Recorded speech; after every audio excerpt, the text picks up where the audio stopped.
1943, General Motors was the undisputed industrial titan of the world, having dominated peacetime manufacturing and now producing tanks, airplane engines, and munitions to power the Allied war effort under the leadership of corporate icon Alfred Sloan. When General Motors invited a 34-year-old Austrian-born scholar named Peter Drucker to spend 2 years inside their operations to analyze corporate governance, executives expected a glowing tribute to GM's top-down command structure.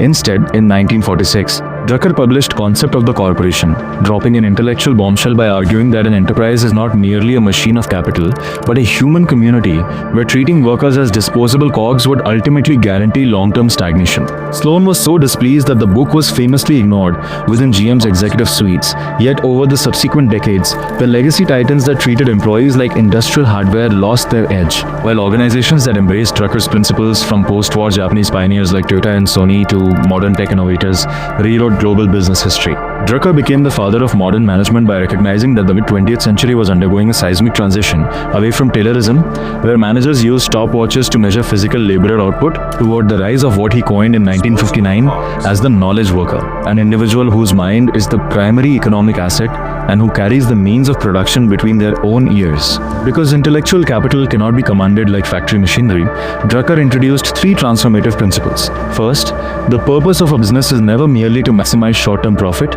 but to create and retain a customer through innovation and marketing, treating profit not as the purpose itself, but as the essential oxygen required for survival. Second, management by objectives, which shifts evaluation away from micromanaged operational activities toward clear strategic targets, laying the structural groundwork for what Andy Grove later evolved into OKRs at Intel. And third, systematic abandonment, forcing leaders to ruthlessly audit their operations every quarter and ask whether they would enter a particular legacy product line today knowing what they now know, and if not, to exit it immediately rather than pouring resources into yesterday's successes. To see this in practice, consider an entrepreneur like Rohan, running a consumer startup in Bengaluru, who works 80 frantic hours a week, clearing hundreds of emails and attending endless status calls while top-line growth remains stagnant. Rohan has fallen into the trap of confusing efficiency, which is doing things right, with effectiveness, which is doing the right things, illustrating Drucker's core warning that there is nothing quite so useless as doing efficiently that which should not be done at all.